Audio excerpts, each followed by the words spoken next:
कभी कभी ऐसा लगता है ना कि जिंदगी बस गुजर रही है, जैसे कोई ऑटो पायलट पे चल रहा हो, बंदा खुद नहीं चला रहा। ये जो एक खोया खोया सा एहसास है, शायद ये सिर्फ भटकना नहीं है, बल्कि किसी अनदेखे प्रोग्राम का नतीजा है जो हमारी आदतों ने, खास तौर पर वो टेक्नोलॉजी ने हमारे अंदर बिठा दिया है।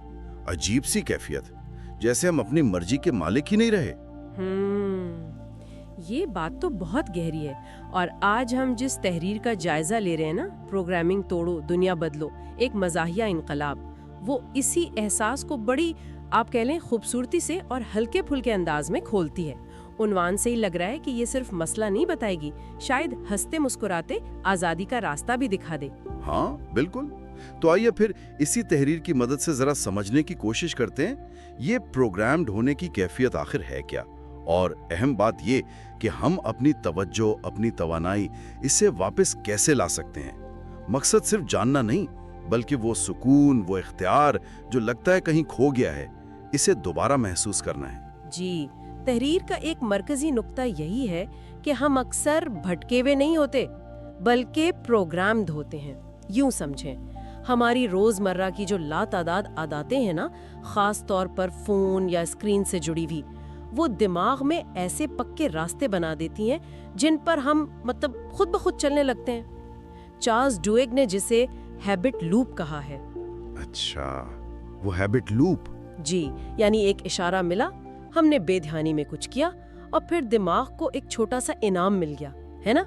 बस इससे ये चक्कर और पक्का हो जाता है। और ये जो बार बार नोटिफिकेशन चेक करने की तलब होती है, या वो गेम्स में घंटों खो जाना, तहरीर इसे बड़े दिलचस्प अंदाज में कहती है, कुछ लालची जाल जैसा। बिल्कुल, तहरीर इसे शाइस्तगी से डोपामीन का लालची जाल कहती है। ये असल में हमारे दिमाग का जो कुदरती इनाम का निज़ाम है ना, वो हाईजैक हो जाता है।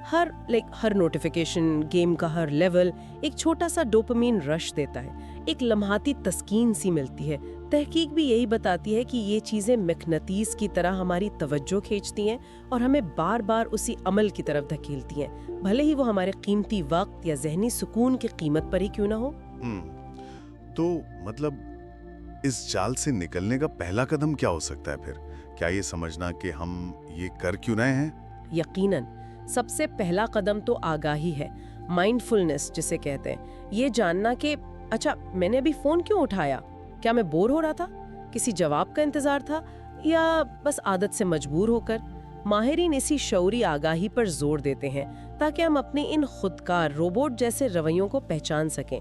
ये पहचान ही, आप समझे, तब्दीली की खिड़की खोलती है।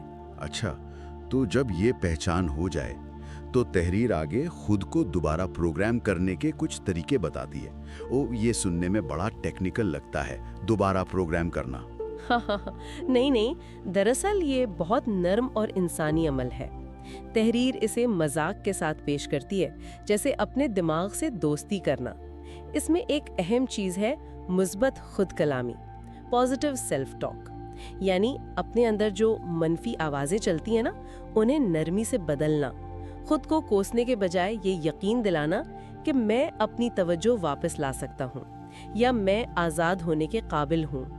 तहकीक भी कहती है कि ये सिर्फ खुश फहमी नहीं, ये वाकई सोच के पैटर्न्स बदलती हैं। और वो जो ख्याल है कि बड़े कदम नहीं, छोटे छोटे अमली इक़दामात ज़्यादा कारगर हैं। बिल्कुल, तहरीर इसी पर जोर देती है कि इनकलाब एक दिन में नहीं आता। रोज़ाना सिर्फ 10 मिनट किसी तख्लीकी काम के लिए निकाल लिए, या फ़ोन को खाने के वक्त ज़रा दूर रख दिया, ये छोटे काबिल अमल कदम पुरानी पक्की आदतों की जंजीर को कमज़ोर करते हैं। इसी तरह माहौल की तब्दीली, अपने इर्द गिर्द से खलफशार कम करना, शोर कम करना, गैर ज़रूरी नोटिफिकेशन बंद करना, ये तवज्जो को भटकने से बचाता है। और जब हम कोई छोटा सा मुस्बत कदम उठा लें तो उसे मानना भी जरूरी है, तस्लीम करना बहुत जरूरी। स्किनर के रीइंफोर्समेंट उसूल की तरह, जब हम अपनी मर्जी से तवज्जो मरकूज रख पाएं या फोन कम इस्तेमाल करें, तो खुद को हल्का सा इनाम देना, या कम से कम इस कामयाबी को तस्लीम करना, सराहना, ये इस नए मुस्बत रवैये को मजबूत करता है। और सबसे अहम शायद मुस्तकिल मिजाजी है, जैसा जेम्स क्लियर भी कहते हैं। जी हाँ, मुस्तकिल मिजाजी तो क्लीद है। आदतें बनने में वक्त लगता है तो टूटने में भी लगेगा। रोजाना की छोटी छोटी कोशिशें ही आखिरकार बड़ी तब्दीली लाती हैं। ये सफर सब्र और नरमी मांगता है। तो खुलासा ये हुआ कि ये जो प्रोग्राम्ड होने का एहसास है, इससे निकलने की ताकत हमारे अपने अंदर मौजूद है। ये सिर्फ उन खुदकार नमूनों को पहचानने और फिर हिम्मत और नरमी के साथ छोटे शौरी कदम उठाने की बात है। बिल्कुल। और ये जानना बहुत तसल्ली बख्श है और बाइख्तियार बनाने वाला भी कि कंट्रोल हमारे हाथ में आ सकता है। अहम ये है कि शुरुआत छोटी हो, हिम्मत ना हारे और अपनी हर छोटी कामयाबी का जश्न मनाए। मकसद सिर्फ आदतें बदलना नहीं, बल्कि अपनी कीमती तवज्जो, अपनी तवानाई उन चीजों के लिए वापस हासिल करना है जो हमारी जिंदगी को माने देती हैं। इस बेबसी के एहसास से निकलकर अपनी कहानी का कलम दोबारा अपने हाथ में लेना। क्या खूब कहा आपने। और इसी सोच को आगे बढ़ाते हुए तहरीर के इख्तिताम से एक नरम सा गौर तलब सवाल जहन में आता है, जो शायद सुनने वाले भी अपने साथ ले जा सकें। अगर आज, सिर्फ आज, अपनी एक छोटी सी प्रोग्राम्ड आदत को बदलने का इख्तियार मिले, तो वो कौन सी एक तब्दीली होगी जो आज़ादी की जानिब पहला कदम महसूस हो?